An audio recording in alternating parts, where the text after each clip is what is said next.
subventions de l'État à la presse privée, l'État veut revoir sa copie, réactualiser les textes qui régissent la répartition de ce fonds, prendre en compte les nouveaux médias, notamment la presse en ligne. Après quelques années de silence, ZS ressurgit sur scène avec Résistance, un album qui parle de politique, de corruption et d'impunité. Vous entendrez les notes de ce nouvel album dans ce journal. Et puis, les rebelles du M23 ne voient pas d'un bon œil l'arrivée d'une brigade d'intervention en République démocratique du Congo. L'adoption de cette résolution au Conseil de sécurité est perçue comme une déclaration de guerre. C'est la une de votre 20h. Merci de nous suivre et bienvenue aux actualités sur la RTB. Chaque année donc, l'État accorde 250 millions de francs CFA à la presse privée pour soutenir l'œuvre d'éducation, d'information et de consolidation de la démocratie que mènent ces médias. Ce soutien à la presse a cours depuis maintenant 2 décennies et il a évolué au fil du temps en s'améliorant et en s'adaptant au contexte et aux besoins des entreprises de presse et à l'environnement des médias. Cette année encore, le département de la communication lance la concertation avec les acteurs en vue de réactualiser les textes qui régissent l'aide de l'État à la presse. Le reportage est signé de Éléonore Yerbanga. Ajuster la subvention de l'État à la presse privée, à la taille ou à l'audience de l'organe de presse est une question à laquelle tenteront de répondre les médias privés à cet atelier de relecture de la subvention de l'État à la presse privée. Des réajustements en vue de garantir l'équité de la répartition de la subvention et la définition d'une nouvelle base légale à la subvention de l'État seront au cœur des échanges. L'essentiel ici, c'est de trouver une base légale à la subvention et donc une base juridique sur laquelle va s'adosser la subvention parce que pour le moment, elle est gérée par des arrêtés ministériels. Ensuite aussi, il faut plaider pour qu'on augmente cette subvention. Elle est de 250 millions aujourd'hui. Et vous avez vu que le nombre des organes augmente. Les charges liées aux entreprises de presse sont énormes. La fiscalité est lourde. Donc cet atelier est une occasion pour nous pour pouvoir revenir sur toutes ces questions. Il s'agira de dégager des critères d'attribution consensuels, minimum et juste pour éviter les différentes plaintes. Ce que le ministère attend de cet exercice, c'est qu'au sortir des réflexions, nous ayons des documents consensuels qui permettent que la gestion de la subvention de l'État à la presse privée se fasse sans accrochage, que tout le monde soit d'accord sur les textes qui fondent cette subvention, mais aussi sur les mécanismes qui font l'éligibilité des différentes structures à cette subvention. Mais en attendant les résultats de la présente journée d'échange, la commission de répartition de la subvention de l'État à la presse privée demande au ministère de la Communication de poursuivre le plaidoyer auprès du gouvernement pour l'augmentation substantielle de la subvention au regard de l'utilité publique de ces organes de presse. Un fait qui pourrait retenir l'attention des médias les jours à venir, c'est sans doute la grève des militants et sympathisants du SYNCHA, le syndicat des travailleurs de la santé humaine et animale qui appelle ses partisans à observer une nouvelle fois un arrêt de travail à compter de ce mardi 2 avril pour protester contre le licenciement d'un camarade et pour la satisfaction de leur plateforme revendicative. Le reportage est signé de Abdoul Rasmane Zongo. Enceinte de la bourse du travail de Ouagadougou, le syndicat des travailleurs de la santé humaine et animale SYNCHA sollicite la presse en ce lundi de Pâques. Face aux hommes de médias, travailleurs et responsables syndicaux reviennent sur les cas de Kabore Nongobzanga de Sengnega et de Gomimbu Awe de Gawa. Les préoccupations brûlantes là, ça a été le licenciement, nous disons bien le licenciement d'un anesthésiste, un aide-anesthésiste du CMA de Sengnega. Il a été licencié en conseil des ministres et le licenciement pour nous ne se justifie pas. Deuxième point, c'est l'affectation. L'affectation d'un responsable du syndicat de la section du Pony, Gawa. Et nous allons encore partir en grève dès demain, du 2 au 5 avril. Le bureau national du SYNCHA espère au bout de sa lutte obtenir gain de cause pour la satisfaction de ses militants. L'Ordre des chirurgiens dentistes, pour sa part, se préoccupe de la qualité du soin, du respect des normes de qualité au niveau des cliniques. Les bonnes pratiques ont été rappelées aux chirurgiens dentistes et aux autres praticiens bien observés. Elles permettront de réduire considérablement les affections bucco-dentaires et leurs conséquences sur la santé en général. Le reportage de Wendata Nathalie Kaori. Les maladies bucco-dentaires se classent parmi les maladies chroniques les plus courantes. À l'échelle mondiale, 90% de la population serait à risque de ces maladies, dont les plus connues sont les caries et le cancer de la cavité buccale. Ce séminaire est un cadre pour rappeler aux chirurgiens dentistes et autres praticiens de la santé la nécessité d'adopter une démarche qualité dans l'offre de soins. Cela est d'autant important que l'hygiène bucco-dentaire est une condition indispensable à un bon état de santé général. Pour bien s'alimenter, il faut avoir de bonnes dents et pouvoir assurer donc une bonne mastication. Donc des dents saines pour une hygiène de vie correcte, je pense que c'est ce qu'il y a de plus normal. Et il y a des slogans du genre « Ne creusez pas votre tombe avec vos dents » parce que quand les dents se portent mal, votre santé générale est défectueuse. Une infection dentaire a des répercussions sur tout l'organisme. Ça va des problèmes cardiaques aux problèmes de rhumatisme, de sinusite, des problèmes ORL et des problèmes d'ophtalmo. Cette formation se tient en marge des deuxièmes journées odontologiques du Burkina Faso et elle est assurée par des spécialistes venus de l'Université d'Alexandrie en Égypte. L'Ordre national des chirurgiens dentistes compte désormais sur les efforts des bénéficiaires de cette formation pour prévenir au mieux les maladies bucco-dentaires et leurs conséquences sur la santé des populations. Le Wordo Naba Boulga s'engage dans la lutte contre le chômage des jeunes. Son projet aider 350 jeunes à obtenir le permis de conduire avec une contribution modique de 10 000 francs CFA. D'autres opportunités de qualification sont offertes gracieusement. La pédagogie et le génie civil. Si Sylvestre Da a suivi hier à l'hippodrome de Amdalaï au lancement des activités solidaires du chef de Ouagadougou. Son reportage. Environ 350 jeunes seront bénéficiaires de la deuxième édition de l'opération Permis de conduire solidaire ainsi que de la formation gratuite en pédagogie et en génie civil initiée par le Wordo Naba Boulga. La mise en œuvre de ces activités s'effectue en partenariat avec Splendide Auto-École et le Secrétariat national des engagements nationaux. Une contribution de 10 000 francs CFA est demandée pour une inscription au permis de conduire poids léger et 40 000 francs CFA pour le permis poids lourd. Le Wordo Naba Boulga, à travers ses projets, entend contribuer dans la lutte contre le chômage des jeunes. Ces projets me tiennent à cœur. Avec mes partenaires, nous voulons travailler dans le sens de la solidarité, du progrès et de la justice sociale. Il importe aujourd'hui dans notre communauté que le fort aide le faible, que le riche aide le pauvre, que celui qui a des compétences techniques puisse les partager avec les autres. Dans ce sens, il faut qu'on aide les jeunes sans emploi. C'est ensemble que nous bâtirons le Burkina Faso de demain. La première édition de ces activités de solidarité de Wordo Naba a permis à certains jeunes de s'insérer dans le domaine de l'enseignement primaire et d'autres dans des emplois en génie civil. À cette cérémonie de lancement de la deuxième phase, des diplômes leur ont été décernés. Cette deuxième édition qui débute ce mardi 2 avril devrait s'inspirer des enseignements tirés de la précédente pour plus de réussite.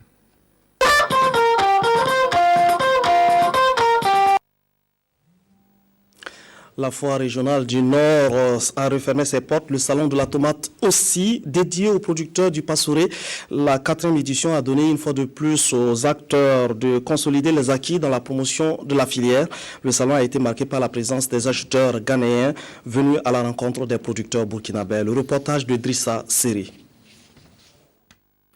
À côté de la foire régionale du Nord, le salon de la tomate du Passoré, promu par l'association Wellore pour le bien-être, aura tenu toutes ses promesses. Pour la 4e fois, les producteurs de tomates ont profité d'un espace de promotion pour commercialiser leurs produits, nouer des partenariats et exposer leurs préoccupations. Ces producteurs essentiellement organisés autour du barrage Oumarou Kanazoé se battent pour valoriser la filière tomate. 67 prix individuels et 6 prix de groupement, soit environ 1 900 000 francs CFA que l'association a mobilisé pour distinguer les meilleurs producteurs. Ils viennent couronner les efforts des producteurs réconfortés cette année par la présence d'une forte délégation d'acheteurs ghanéens venus à la rencontre de leurs fournisseurs.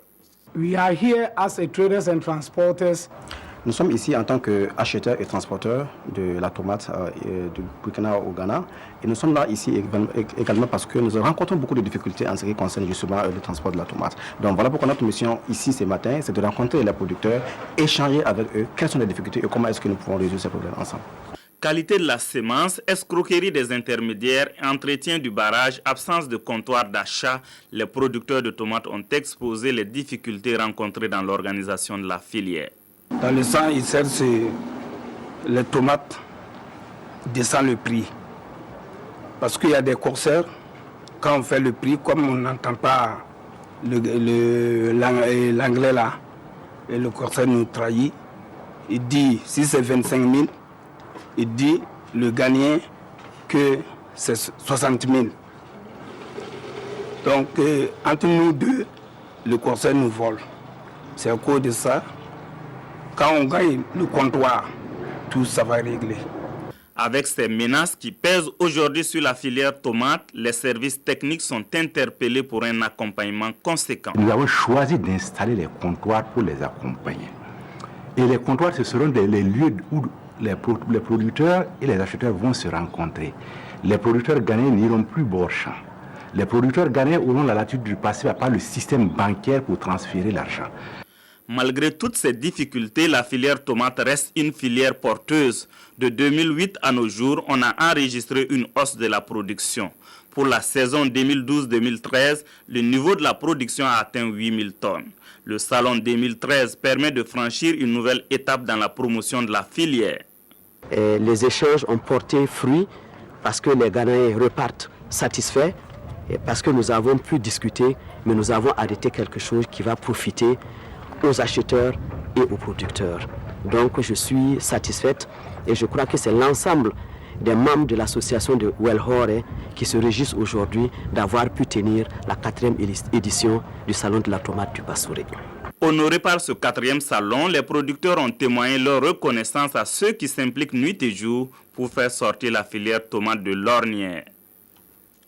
On rappelle, 250 exposants étaient présents sur l'aire de la foire. Ils étaient tous en compétition pour 60 prix. À la clôture de la manifestation, le premier responsable de la région tire un bilan plutôt satisfaisant. Il s'exprime au micro de Drissa Seri. C'est vraiment avec une légitime fierté que nous avons reçu cette foire qui, pendant 3 jours, fait la promotion de nos produits agricoles, pastorales, etc. Et je voudrais dire qu'au-delà effectivement de la foire, nous avons tenu un forum avec les producteurs et qui, à l'occasion donc de ce forum-là, les producteurs ont étalé et ont demandé à l'État de les aider effectivement non seulement pour la production, mais aussi pour la conservation et la commercialisation.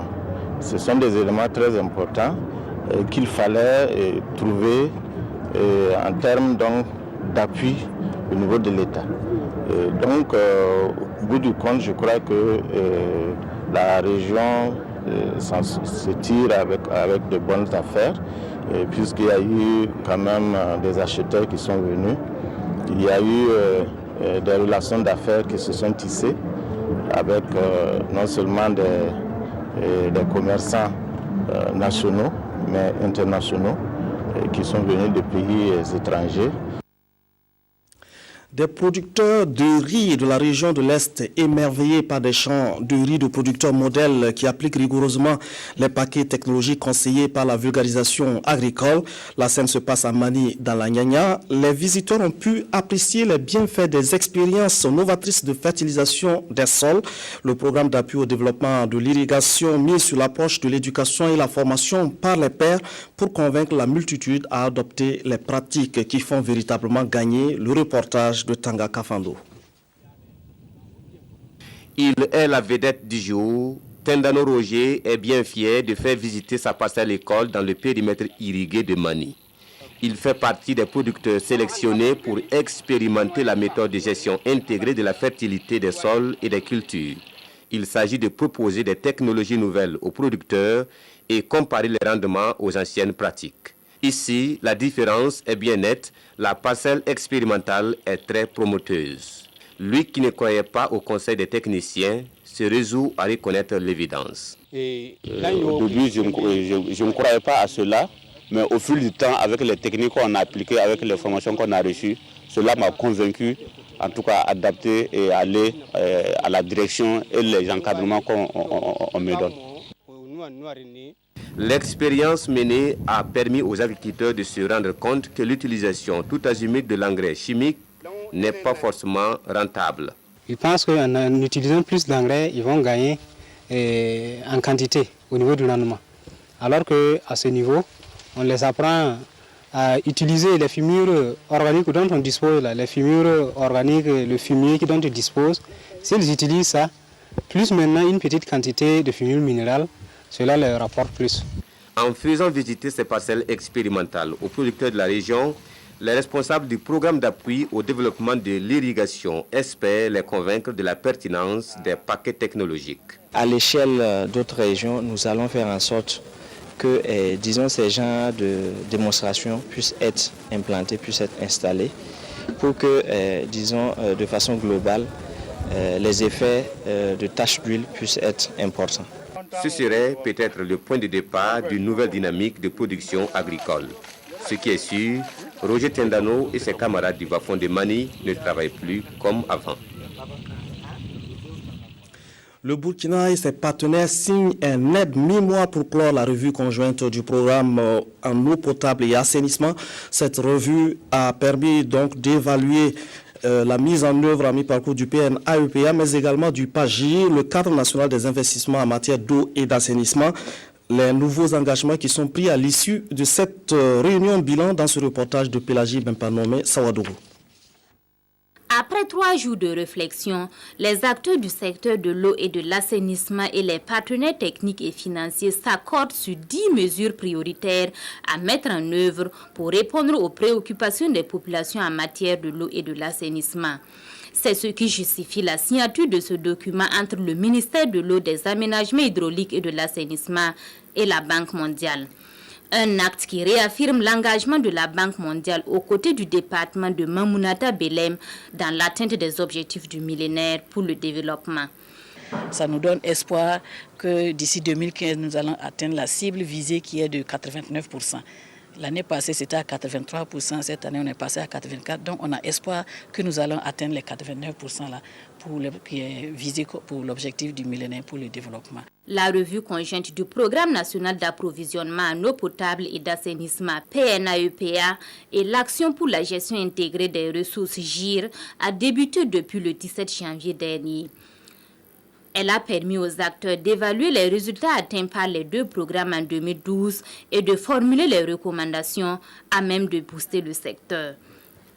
Après avoir salué les acquis engrangés, les partenaires techniques et financiers ont souhaité une opérationnalisation progressive des agences de l'eau dans les espaces de gestion du pays. Ils ont aussi suggéré à ce qu'une attention particulière soit portée sur l'impact des activités minières sur les ressources en eau. C'est donc fini pour la revue conjointe 2013 du PNAEPA et du PAGIR. Rendez-vous est donc pris pour juin 2013 pour la revue à mi-parcours. L'organisation Women Environmental Programme Burkina décline sa vision post-2015 relative à son engagement pour la restauration de la nature. L'organisation a engagé le week-end dernier un débat sur le changement climatique et ses conséquences, un débat qui a intéressé Maxime Zongo. Les changements climatiques et leur impact sur la nature et les hommes, une situation préoccupante autour de laquelle s'intensifient les débats. Restaurer l'environnement pour assurer sa durabilité, c'est le défi majeur que dirigeants, partenaires techniques et organisations de la société civile se sont donné la main pour relever. Participe de cette dynamique Women Environmental Programme Burkina. C'est au terme d'un atelier sous-régional sur la question que ces responsables ont convié les journalistes pour un point de presse. À tous les niveaux, que ce soit au niveau familial, au niveau des champs, au niveau des bureaux. Nous avons par exemple les questions d'énergie que nous pouvons tous aider à réduire. Et donc tout le monde peut faire quelque chose pour déjà faire face au changement climatique et essayer un peu d'inverser les tendances à la dégradation de nos écosystèmes. Christian Aid, une ONG britannique intervenant au Burkina et qui fait de la lutte contre la pauvreté son cheval de bataille, était également de la réflexion. Nous cherchons à éradiquer la pauvreté. Et cette pauvreté ne peut pas être éradiquée si on ne tient pas compte de ces questions environnementales. Et c'est pourquoi justement nous pensons que c'est l'occasion rêvée d'accompagner la société civile qui se bat justement pour que ces questions environnementales soient prises en compte, surtout après 2015, pour déboucher sur ce que nous avons appelé les objectifs de développement durable, pour que quand même la pauvreté dont nous sommes en train de combattre puisse vraiment être une réalité. L'atelier dont les résultats ont fait l'objet d'échanges avec les journalistes et des acteurs œuvrant dans le domaine de l'environnement était surtout destiné à souligner l'urgence et l'importance de la durabilité environnementale et des mesures à adopter dans le cadre de l'après 2015. 2015 étant l'année cruciale qui marque le passage des objectifs du millénaire pour le développement OMD aux objectifs du développement durable ODD. Le réseau MARP, pour sa part, informe le public sur les actions à entreprendre pour éviter et prévenir les catastrophes naturelles. La conférence mondiale sur la réduction des risques de catastrophes tenue à La Haye en mars 2013 a donné des pistes d'action. Ces conclusions ont été restituées aux acteurs concernés par la question. Le reportage de Oumou Sissé et Nyakite Da. Les catastrophes sont de plus en plus récurrentes dans le monde. En témoignent par exemple les inondations du 1er septembre 2009 au Burkina Faso, au Sénégal en 2012, le tsunami du Japon en 2011. Selon certains scientifiques, ces catastrophes naturelles sont dues au changement climatique et qui seraient liées aux activités humaines. Les membres du réseau MARP veulent justement sensibiliser l'opinion publique sur les actions à entreprendre pour prévenir les catastrophes et comment y faire face. On s'est rendu compte qu'effectivement, les termes même de la résilience, le terme de gestion des risques de catastrophe est très peu connu. Alors donc nous sommes en train de voir au niveau national comment inviter toutes les personnes concernées, que ce soit au niveau de la santé, que ce soit au niveau de l'armée, que ce soit au niveau des sapeurs-pompiers, tous les acteurs concernés, que chacun sache effectivement comment s'y prendre quand ça ne va pas. Au cours de cet atelier, il sera question de faire le bilan de la conférence mondiale sur la réduction des risques de catastrophes qui s'est tenue à La Haye du 20 au 21 mars 2013. L'adaptation au changement climatique est l'un des premiers défis auxquels les collectivités doivent faire face. Les communes qui entament une nouvelle mandature avec de nouveaux conseillers élus, celui de Tanguin Dassouri a été officiellement installé ce week-end. Il est dirigé par Adama Zongo. Le reportage de Estelle Judith Aksoba. Adama Zongo succède à lui-même à la tête de la commune de Tanguin Dassouri. Élu le 9 mars dernier pour un second mandat de 5 ans, le nouveau maire a été installé ce 30 mars par le haut-commissaire de la province du Kadiogo.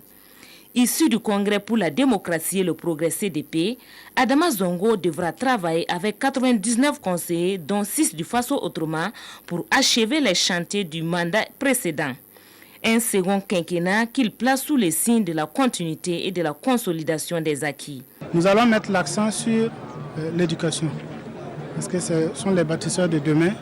Nous mettrons également l'accent sur la santé, parce que sans la santé, on ne peut rien faire. Il y a l'élevage, il y a l'agriculture, dans le domaine économique, il y a l'environnement. Nous allons mettre également l'accent à ce niveau. Nous allons également mettre l'accent au niveau des infrastructures marchandes pour essayer de voir dans quelle mesure nous allons travailler pour augmenter un peu le budget de notre commune. Parce que si nous avons un budget consistant, nous pensons que nous pouvons répondre aux attentes de la population. Un clin d'œil sera également fait aux femmes qui constituent 56% de la population. Les femmes au niveau de Tanguin Dassouri constituent vraiment un maillon très important. Parce que quand vous regardez, on dit toujours que lorsque la femme dit oui, elle est toujours avec toi, elle est avec toi, elle demeure avec toi. Donc nous allons réellement soutenir les femmes à travers des microcrédits. Nous allons soutenir les femmes par la mise en place des plateformes multifonctionnelles. Nous allons soutenir les femmes au niveau de l'alphabétisation pour qu'elles aussi elles puissent lutter contre la pauvreté. Parce que nous savons qu'une fois que la femme est épanouie, c'est toute la famille qui est épanouie. Pour y parvenir, le bourgmestre de Tangué Dassouri sollicite l'engagement et l'accompagnement des partenaires et de toutes les couches socio-professionnelles de sa commune. Tangaï a installé également en grande pompe son maire, Salifou Soudré, qui sollicite l'appui des fils et filles de cette localité du Yatenga pour conduire à bien son programme de développement pour les 5 ans à venir. Le reportage de Karim Patrick Namono. Ambiance de fête à Tangaï, commune rurale de la province du Yatenga. La commune fête l'installation officielle du deuxième maire de son histoire. Salifou Soudré remplace Mamadou Ouattara à la tête de cette commune de 35 villages. Il a désormais la charge de conduire avec les 70 conseillers les affaires de la commune de Tangaï. La tâche n'est certainement pas facile, mais le maire reste confiant. Il hérite d'une commune où les bases du développement sont déjà posées. C'est pourquoi Salifou Soudré a rendu hommage à son prédécesseur pour le travail abattu. Il s'agira pour lui et son conseil de travailler à renforcer les acquis de la première mandature. L'une des actions premières que nous allons entreprendre, c'est d'abord amener la commune de Tangaï, la population de la commune, à pouvoir participer effectivement au développement de la commune. C'est de développer une participation citoyenne pour amener les femmes, les hommes, les jeunes, les vieux de cette commune-là à se sentir concernés par la question du développement. Cela se fera avec le renforcement du capital humain de la commune. Les services sociaux de base tels que la santé, l'éducation, l'eau potable et l'assainissement seront également renforcés, a annoncé le nouveau maire. Pour ce faire, il dispose d'une boussole, le plan communal de développement déjà adopté par l'équipe sortante. En attendant, le haut-commissaire de la province du Yatenga a reçu une attestation de reconnaissance pour l'attention particulière qu'il a portée au développement de cette commune. À Touissé, le maire s'appelle Bourema Bilgo. Le maire et le conseil municipal dans son ensemble ont été présentés à la population le 7 février dernier.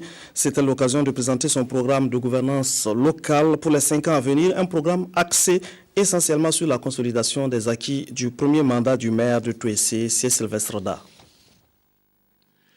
Il est arrivé au lieu de la cérémonie le chape des maires déjà noué autour des reins. Normal, puisque depuis le 5 février dernier, Bourema Bilgo a été officiellement installé par les préfets du département de Touissé.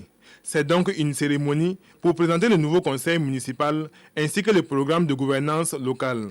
Occasion également de galvaniser les acteurs partenaires au développement et appeler les fils et filles de la commune à l'unité. Bourema Bilgo, qui rebelote pour un second mandat de 5 ans, connaît bien les priorités de sa commune. Il s'agira donc pour lui et son conseil de travailler à améliorer les acquis de son premier mandat. Vraiment continuer dans le sens de la consolidation, accroître donc en tout cas l'accès à l'eau potable, en tout cas améliorer le niveau de travail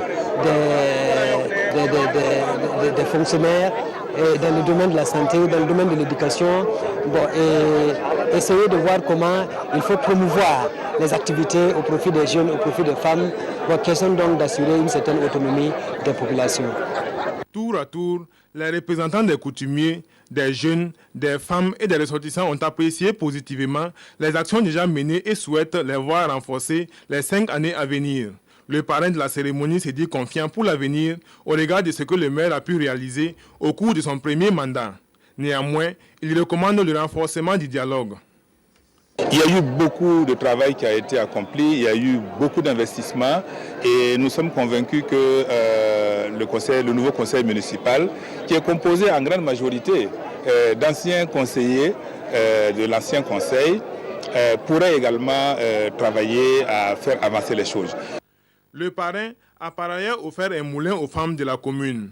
Par la même occasion, la commune a décerné des certificats de reconnaissance à une trentaine 30 de personnes pour leur dévouement au développement de la commune de Touissé.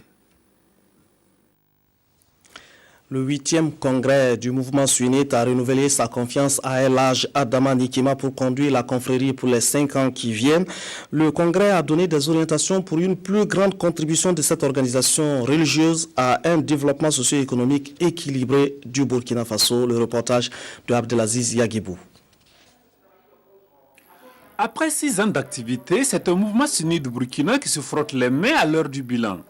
La contribution à la réalisation d'une vingtaine de mosquées et de médersa à travers le pays, plusieurs actions visant à promouvoir la femme, les domaines de la santé, de l'éducation et de la formation. En somme, le bureau exécutif sortant estime avoir accompli au mieux la mission à lui assignée. Durant les 3 jours, les frères venus des différentes régions de notre pays ont travaillé dans la fraternité et ont pu arrêter vraiment pas mal de très bonnes conclusions. Si on fait des mouvements comme cela pour montrer le vrai visage de la Sunna aux autres et aussi pour rapprocher les sunnites les uns vers les autres, c'est une bonne initiative. Ça permet de propager la Sunna, ça permet aussi de faire mieux comprendre qu'est-ce que c'est que la Sunna du prophète Mohammed alayhi salatu wassalam.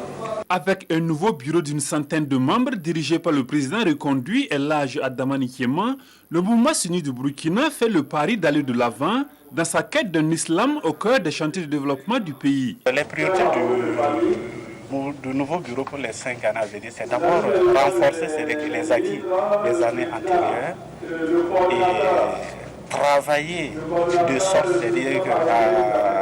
à éveiller l'ensemble des musulmans, mais l'ensemble de tous les Burkinabés, pour que nous participions ensemble au développement économique et social de notre pays. Promesse ainsi tenue, le 8e congrès du mouvement sunnite du Burkina s'achève sur une note d'invite à plus de prières pour une sous-région où seulement la paix, la stabilité, la solidarité, l'amour et la tolérance ont droit de citer.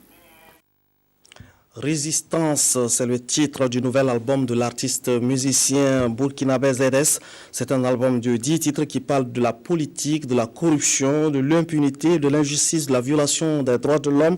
L'album a été enregistré en Belgique et au Burkina Faso et Oumou Sissé et C. Sylvestre Da vous donnent un avant-goût des différents titres.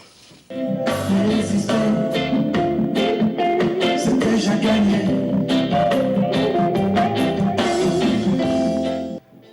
ZS, ce sont 20 ans de carrière musicale et 7 albums à son actif avec une dernière sortie discographique signée Résistance.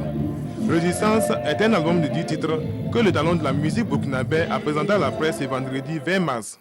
Avec des titres comme Burkina 2015, Le Match, Chantage affectif ou encore Dire non et Résistance, titre éponyme de l'album, ZS dénonce la panoplie de mots qui miment la société.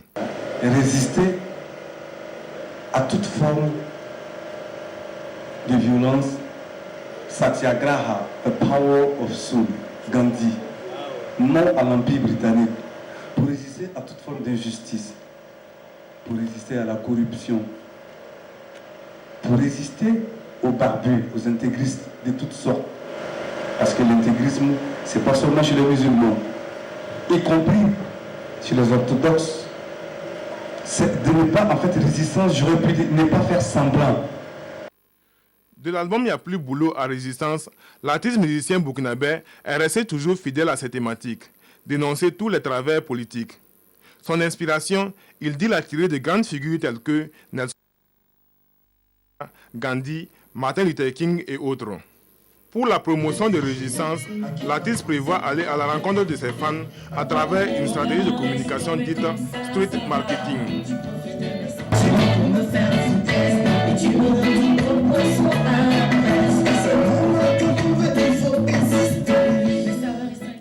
Voilà, c'est la fin de cette édition. Merci de nous avoir suivis.